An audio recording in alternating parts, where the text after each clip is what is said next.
farting so loud that it gave itself a heart attack and died. Eyes popped out. I think I cried. Hi, I'm Tilda with UBTV, and I'm here with a very special guest, Peanut. Oh, and Elfie as well. Hi, I'm Elfie. I'm the marketing director for Talks and Doers, a new Bristol-based theatre company, and our latest play, Hamsters, is on at Hamilton House from the 15th to the 17th of March. Rosalie, the writer, was inspired to write the play because she got obsessed with all the stories in which hamsters die in horrendous and horrible ways, so we're going to try and find some more of them. Yeah, we realised everyone seems to have some kind of bizarre story surrounding hamsters, so we're on the hunt to find some more today. I don't know if that feels really horrible to say with a tiny little hamster in my... Hi, I'm Rosalie. And I'm Amber, and we're one half of the new Bristol-based theatre company Talkers and Doers. We are a queer and female-led company, and we're currently in rehearsals for our second ever production, which is called Hamsters. Hamsters is a joyous and heartfelt comedy about hamster Peanut and the way it becomes the catalyst for 5 characters' journeys through everything from romance to rage to love to makeups and breakups. It's been a really, really fun rehearsal process. Yeah, it's probably the funnest rehearsal process I've ever had and the most I've ever laughed, which is massively reflected in the show because it's genuinely just so fun. It's on at Hamilton House from the 15th to the 17th of March, so this week, and it's BYOB, so bring your friends, bring your drinks, and put the money you would have put into pints into your tickets. See you there.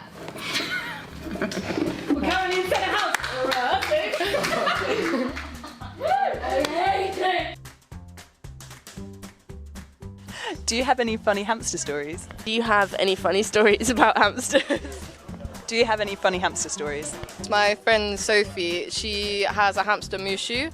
Her name was Moko. Little ginger hamster called Weasley. She managed to push the gate of her cage open and we lost her in the floorboards for 10 days. And then she just appeared and we just grabbed her and popped her back in and it was all okay. Gave her back to my friend. We were like, wonderful. She chewed through an entire jumper of mine, which I found a week later. Bastard. Pulling around my hands, it was really cute. Bites me on the finger and I react like that and it flew out the window and died. Once my cousin had a hamster and he squeezed it so tight that its eyes popped out, but it didn't die for like 3 more days. He just kind of like lingered with eyes popped out of his sockets. Mine froze to death. We left it for holiday and came back and it was rock hard. So yeah.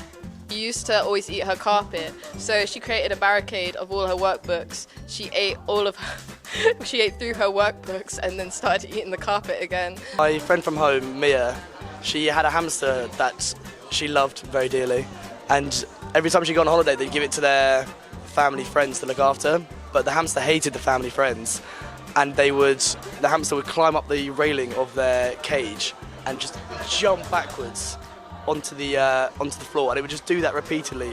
And it did it every time they stayed over there. It would just climb up the top, fall backwards onto his back, and then one sad day the hamster just that final jump took it out completely. Pushed him over the edge. Yeah, it really did. It really pushed him over the edge, and that was it for the hamster. It's quite a gloomy story there. When I was about 6, 7, I woke up in the morning quite early, opened the door, my sister's hamster just it had fallen down the stairs, dead on the carpet, massive pool of blood. I was quite sad. I think I cried, I reckon. I had a hamster that my cat actually opened its cage and ate, so that's really fun. We thought they were both girls. And one morning we came down and we found there were loads of baby hamsters in the cage, which was adorable. But sadly, my boy hamster ate about 5 of the baby hamsters, because apparently that's what hamsters do. I think it's something to do with the mum and how like the dad wants to sort of like keep the mum for himself. It's an interesting feminist perspective you could take with that. Yeah, so my friend went to uni, forgot to tell her parents she had a hamster, came back 6 months later, and yeah, it was not looking good. She threw it.